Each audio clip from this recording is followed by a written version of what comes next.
मैं हूं आपके साथ गुंजन दीक्षित और आप देख रहे हैं सुनो यूपी का मॉर्निंग एडिशन। तो चलिए सुनो यूपी मॉर्निंग एडिशन की शुरुआत करते हैं और यूपी में चुनावी सरगर्मियां अब तेज होती दिखाई दे रही हैं। देखिए, अब हर पार्टी जोर आजमाइश पर है, रैलियों में जुटी है। सपा की बात करें तो पूरा दम लगा रही है और इस चुनाव में सपा के अध्यक्ष अखिलेश यादव इन दिनों बुंदेलखंड को साधने की कोशिश में है। 3 दिन का ये दौरा उनका रहा है बुंदेलखंड। बिल्कुल, आज उनके बुंदेलखंड दौरे का तीसरा और आखिरी दिन है। आज वो झांसी में रहेंगे। आज अखिलेश यादव सुबह 10 बजे झांसी शहर से विजय रथ पर सवार होकर पारीछा कस्बा चिरगांव होते हुए कस्बा मोट में दोपहर 1:30 बजे के करीब पहुंचेंगे। बिल्कुल, यहाँ वो जनसभा को संबोधित करेंगे। जनसभा के बाद बुंदेलखंड का दौरा आज समाप्त हो रहा है और इसके बाद वो लखनऊ रवाना होंगे। अखिलेश ने अपने इस दौरे में बुंदेलखंड में सपा के पक्ष में माहौल बनाने की पूरी कोशिश की है। तो 19 सीटें हैं, लेकिन इस पर इतिहास बड़ा अच्छा नहीं रहा है सपा का। अब इस बार नया प्रयास, नई कोशिश। 3 दिन के इस पूरे कार्यक्रम को देखा जाए तो रिस्पांस ठीक मिलता दिखाई दिया है। अब जमीनी स्तर पर कितने वोट में कन्वर्ट होंगे नहीं कह सकते, लेकिन हाँ, तस्वीरें खूब आई हैं। 3 दिन तक डेरा डाले थे। आज झांसी में इसका समापन होना है, तो पूरे लबे लुआब के साथ आज इसके समापन की भी तस्वीरें आएंगी। हर मंच से खूब तीखा प्रहार किया है, सरकार को घेरा है।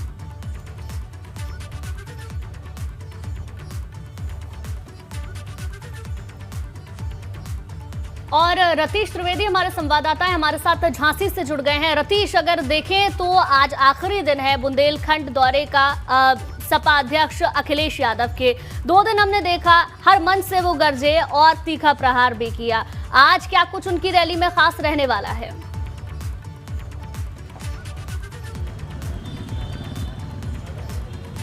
देखिए, बिल्कुल बुंदेलखंड दौरे का आज आखिरी दिन है और आज झांसी से ये निकलेगी जनसभा और रास्ते पर स्वागत और अभिनंदन का कार्यक्रम है। 2 दिनों की बात की जाए तो बांदा महोबा के रास्ते होते हुए ललितपुर तक पहुंची थी। आपको तस्वीरें भी दिखा दें, झांसी के लाइट चौराहे पर मौजूद हैं। पूरा बैनर और होर्डिंग से पाट दिया गया है पूरा चौराहा अपने समाजवादी पार्टी के कार्यकर्ताओं के द्वारा। बुंदेलखंड को मथने का ये दौरा कहा गया है समाजवादी पार्टी के राष्ट्रीय अध्यक्ष अखिलेश यादव का। और बुंदेलखंड की 19 सीटों की बात जो की जाती है, पिछले चुनावों की अगर बात की जाए तो 2017 में यहाँ पर खाता भी नहीं खुला था समाजवादी पार्टी का, तो उसको लेकर के समाजवादी पार्टी का 3 दिन का दौरा रहा। सभी 19 सीटों पर मैसेज देने की कोशिश की गई समाजवादी पार्टी के द्वारा कि समाजवादी पार्टी एक बहुत बढ़िया और अच्छा विकल्प है, क्योंकि योगी सरकार पर, मोदी सरकार पर जमकर हमले किए गए हैं। आज की अगर बात की जाए तो 10:30 बजे लक्ष्मी गार्डन से ये सिलसिला शुरू होगा। झांसी में आगे बढ़ते हुए बड़ा गांव, चिरगांव और मोट में 3 बड़ी जनसभाएं की जाएंगी। लेकिन अगर रास्ते की बात की जाए तो ये 10:30 बजे शुरू होगी विजय रथ यात्रा। लक्ष्मी गार्डन, लाइट चौराहा होते हुए जेल चौराहा, कचहरी चौराहा, कुंज वाटिका, विवाह घर, ये तमाम मेडिकल कॉलेज गेट से होते हुए आगे बढ़ेगी और बड़ा गांव पर जाकर के पहली जनसभा होगी। उसके बाद चिरगांव में और उसके बाद मोट में। करीब 60 से 70 किलोमीटर का यह रास्ता है। अब आज समाजवादी विजय रथ झांसी की सड़कों पर होगा। हमने देखा है पिछले 2 दिनों में अखिलेश यादव का समर्थन काफी अच्छा मिला है और बुंदेलखंड के लोग लगातार अखिलेश यादव को देखने के लिए, उनको सुनने के लिए जुट रहे हैं। चाहे वो बांदा की सभा हो, महोबा की सभा हो या ललितपुर में हो, अपने सहयोगियों को लेकर के साथ में आ रहे हैं और सहयोगियों के साथ ये संदेश देने की कोशिश भी की जा रही है कि सर्दी का मौसम बढ़ रहा है, लेकिन चुनावी सरगर्मी तो अब बढ़ती नजर आ रही है और ये गर्माहट और बढ़ती जाएगी जिस तरीके से चुनाव और नजदीक आएगा। बिल्कुल, और अब बात बुंदेलखंड में लालगीरा की भी कर लेते हैं। झांसी में साइकिल का डेरा की भी बात करेंगे, क्योंकि बांदा, महोबा और ललितपुर नापने के बाद अखिलेश यादव का विजय रथ अब झांसी पहुंच चुका है। बिल्कुल, लेकिन झांसी पहुंचने से पहले ललितपुर में माहौल जो बनाया अखिलेश यादव ने, उससे यूपी का सियासी पारा जरूर चढ़ता दिखाई दिया।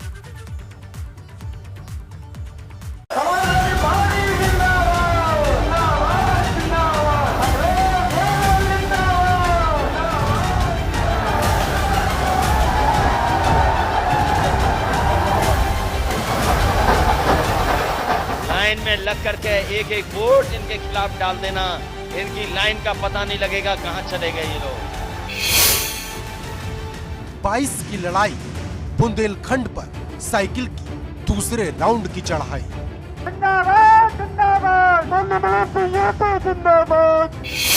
ललितपुर से जलियांवाला बाग तक का जिक्र, अखिलेश को सताई किसानों की फिक्र। एक बार तो अंग्रेजों ने जलियांवाले बाग में आगे से गोली मारी थी, लेकिन भारतीय जनता पार्टी की सरकार में किसानों को पीछे से चढ़ा दिया गया।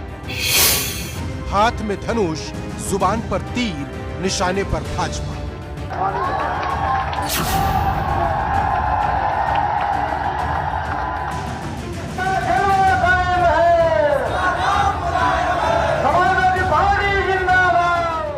उत्तर प्रदेश का चुनाव जैसे जैसे नजदीक आ रहा है, सूबे का सियासी पारा चढ़ता जा रहा है। और अगर सबसे ज्यादा यूपी का सियासी पारा कहीं गर्म है तो वो है बुंदेलखंड, जहां की सियासी बंजर जमीन को अखिलेश अपने लिए उपजाऊ बनाने में जुटे हैं।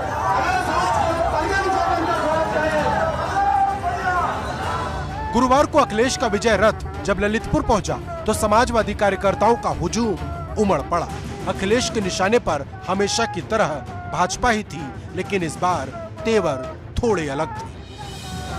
जात के नाम पे, धर्म के नाम पर इतना अन्याय कभी नहीं हुआ होगा जो इस सरकार में हो रहा है।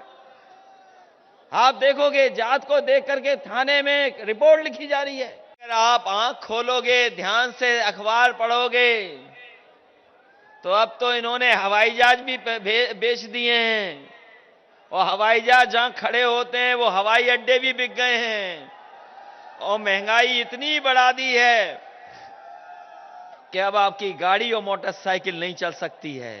ये तो कहते थे कि आय दोगुनी हो जाएगी। किसान भाइयों, बताओ आपकी आय दोगुनी हुई कि नहीं हुई? जाने किन किसानों की बात कर रहे थे भारतीय जनता पार्टी के लोग। यहां तो नहीं हुई किसी किसान की आय दोगुनी। अन्ना पशु तो घूम ही रहे हैं। बुंदेलखंड किसानी के लिहाज से पिछड़ा इलाका है, जहां पानी की किल्लत और खाद की एक बड़ी समस्या है, और अखिलेश अब इसी नब्ज को पकड़ने की कोशिश कर रहे हैं। हम भरोसा दिला के जा रहे हैं कि आपको खाद के लिए लाइन में नहीं लगना पड़ेगा, चाहे हमें पहले से खाद खरीदनी पड़ जाए, सरकारी खजाने से पैसा निकाल करके खाद खरीद करके आपको लाइन में नहीं लगने देंगे। ऐसा इंतजाम समाजवादी लोग करके दिखाएंगे। हम लोग विकास में आगे बढ़ाने का काम करेंगे। अपने किसानों के लिए हमें कोई फैसला लेना पड़े, किसान को खुशहाल बनाने के लिए नई से नई योजना लानी पड़ेगी। हम किसानों को खुशहाल बनाने के लिए नई योजना लेकर के आएंगे।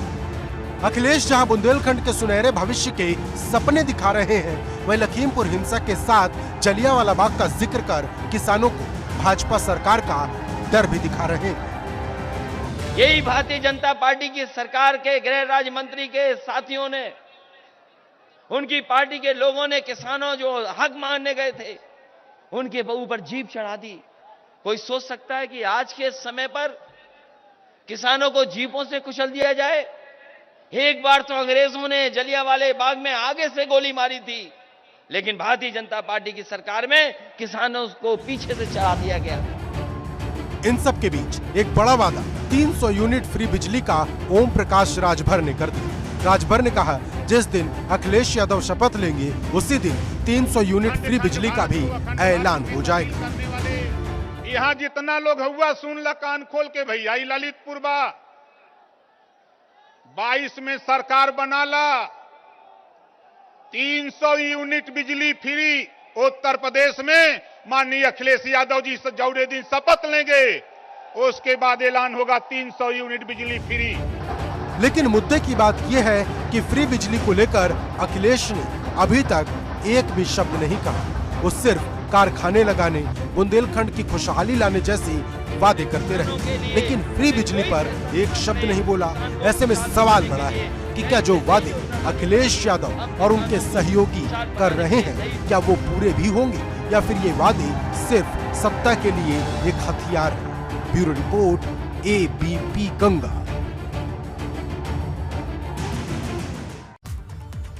तो अलग अलग मंचों से पहुंचकर अखिलेश यादव और उनकी जो सहयोगी पार्टियां हैं बड़े सारे वादे दावे कर रहे हैं। अब देखने वाली बात ये होगी कि जनता किसे चुनेगी और चुनने के बाद जो वादे राजनीतिक पार्टियां करती हैं क्या वो पूरे हो पाएंगे, देखने वाली बात होगी। चलिए आगे बढ़ते हैं। उन्नाव में आज बसपा का कार्यकर्ता सम्मेलन होना है। राष्ट्रीय महासचिव और राज्यसभा सांसद सतीश चंद्र मिश्रा सम्मेलन करेंगे। बिल्हौर, सफीपुर, मोहान तीनों आरक्षित सीटों पर चर्चा की जाएगी। दोपहर 3 बजे उन्नाव में कार्यकर्ता का सम्मेलन होगा। प्रदेश की 86 आरक्षित सीटों पर बसपा का फोकस रहने वाला है। पार्टी के पक्ष में माहौल बनाने की कोशिश लगातार जारी है।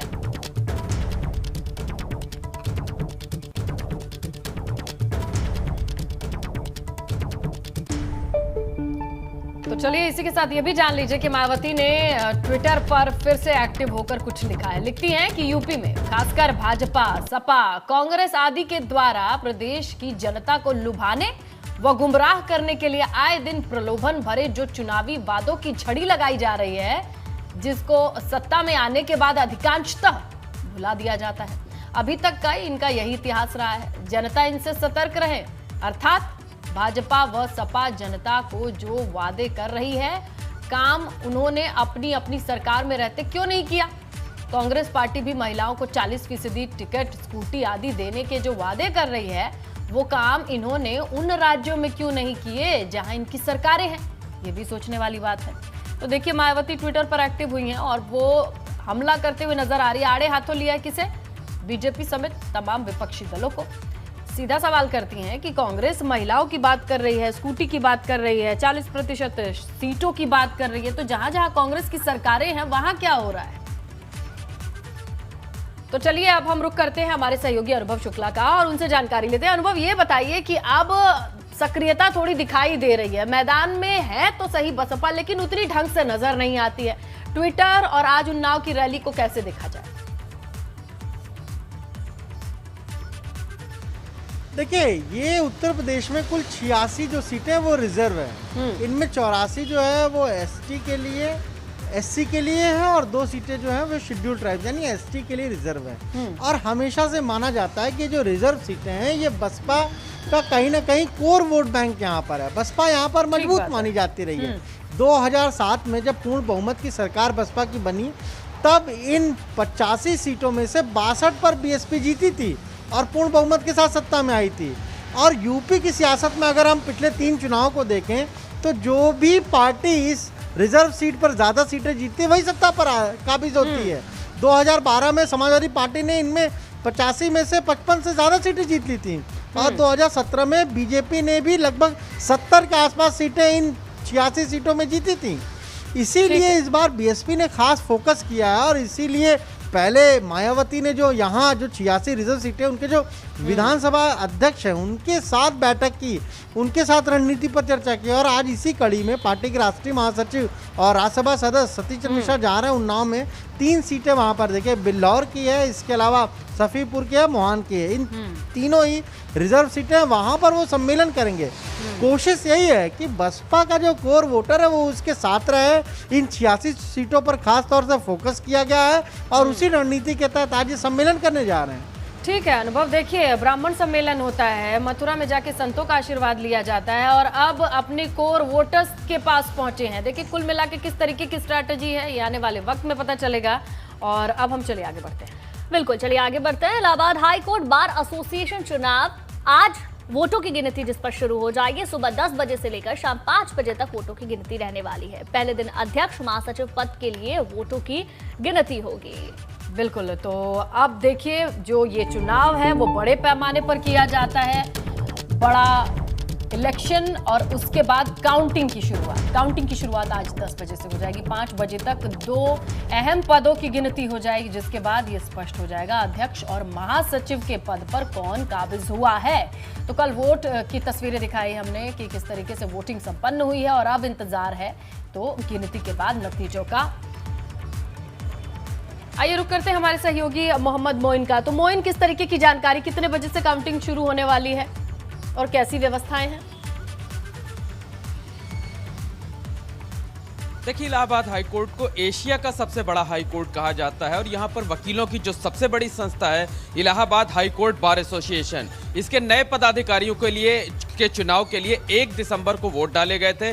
आज से काउंटिंग शुरू होगी। आज पहले दिन सिर्फ अध्यक्ष और महासचिव पद के लिए वोटों की गिनती होगी। रोजाना सुबह 10 बजे से शाम 5 बजे तक ही मतगणना होगी। उम्मीद ये जताई जा रही है कि आज पहले दिन अध्यक्ष और महासचिव के लिए भी वोटों की गिनती पूरी नहीं हो पाएगी, लेकिन रुझान जरूर दोपहर बाद से मिलने शुरू हो जाएंगे। तो एक तस्वीर साफ हो सकती है आज शाम 5 बजे जब काउंटिंग बंद होगी कि अध्यक्ष और महासचिव पद पर कौन प्रत्याशी लीड लिए हुआ है, कौन जीत की तरफ आगे बढ़ रहा है। तो आज जब अध्यक्ष और महासचिव पद की मतगणना पूरी हो जाएगी, उसके बाद दूसरे अलग अलग पदों के लिए काउंटिंग शुरू होगी और सबसे आखिर में जो गवर्निंग काउंसिल के 15 पद होते हैं उनकी काउंटिंग की जाएगी। तो उम्मीद ये जताई जा रही है कि पूरी मतगणना होने में 7 से 10 दिनों का वक्त लग सकता है, क्योंकि काउंटिंग यहां पर लगातार नहीं चलती है। सुबह 10 बजे से शाम 5 बजे तक ही चलेगी। तो आज से काउंटिंग शुरू होगी और इसे पूरे होने में 7 से 10 दिनों का वक्त लग सकता है। 199 उम्मीदवार मैदान में हैं। 7,500 से ज्यादा वोटरों ने मतदान किया था। तो काफी इंतजार है। जो वकील वोटर है, जो दूसरे आम वकील हैं, क्योंकि इलाहाबाद हाई कोर्ट एक बड़ी संस्था है वकीलों के नजरिए से देखा जाए, तो जो उत्तर प्रदेश के दूसरे जिलों में भी वकील हैं, उनकी भी निगाहें इस नतीजे पर रहेंगे, इस काउंटिंग पर रहेंगे और उम्मीद जताई जा रही है कि दोपहर 2 बजे के बाद से रुझान सामने आना शुरू हो जाएंगे। बिल्कुल, शुक्रिया मोइन तमाम जानकारी के लिए। निगाह टिकी रहेगी, टाइम टू टाइम हम आपसे अपडेट भी लेते रहेंगे। चलिए आगे बढ़ते हैं, अब रुक कर लेते हैं खबरों का। तो अब बात करते हैं सीएम योगी के गढ़ गोरखपुर की। आज सीएम योगी और केंद्रीय सूचना प्रसारण मंत्री अनुराग ठाकुर गोरखपुर दूरदर्शन अर्थ स्टेशन का लोकार्पण करेंगे। 3 FM station all India radio के वर्चुअल उद्घाटन में भी शामिल होंगे। इस गोरखपुर दूरदर्शन केंद्र की अगर आप बात करते हैं तो 7 करोड़ की लागत से इसे तैयार किया गया है। इस मौके पर इटावा, लखीमपुर, बहराइच में 10-10 किलोवाट के नए 3 FM all India radio stations का वर्चुअल उद्घाटन होना है। इन स्टेशन से अब रेडियो की आवाज भारतीय नेपाल सीमा के उन दूरवर्ती इलाकों तक पहुंचेगी। 1 करोड़ 5 लाख लोगों तक पहुंचेगी, जहां तक अब तक रेडियो की आवाज नहीं गूंजा करती थी। तो 30,000 स्क्वायर किलोमीटर के क्षेत्र को कवर करेगा ये स्टेशन। इटावा में उसके आसपास 60 किलोमीटर के रेडियल एरिया को भी मजबूत FM कवरेज देगा। यानी समझ रहे हैं आप, आगरा और कानपुर के बीच जो सबसे बड़े शहरों के बीच का जो सफर है, अगर गाड़ी से तय करते हैं तो ये संगीतमय होगा, सुरीला होगा। रेडियो ये काम करेगा। तो आज ये सौगात मिलने वाली है। गोरखपुर एक केंद्र है, लेकिन यहाँ से एक बड़े क्षेत्र को ये सुनाई पड़ेगा। FM के जो 3 स्टेशन हैं उनकी गूंज, उनकी आवाज़। और इसी मद्देनज़र आज ये दौरा है। इनके केंद्रीय मंत्री भी मौजूद रहेंगे, अनुराग ठाकुर। उन्हीं की मौजूदगी में इस स्टेशन का उद्घाटन होना है।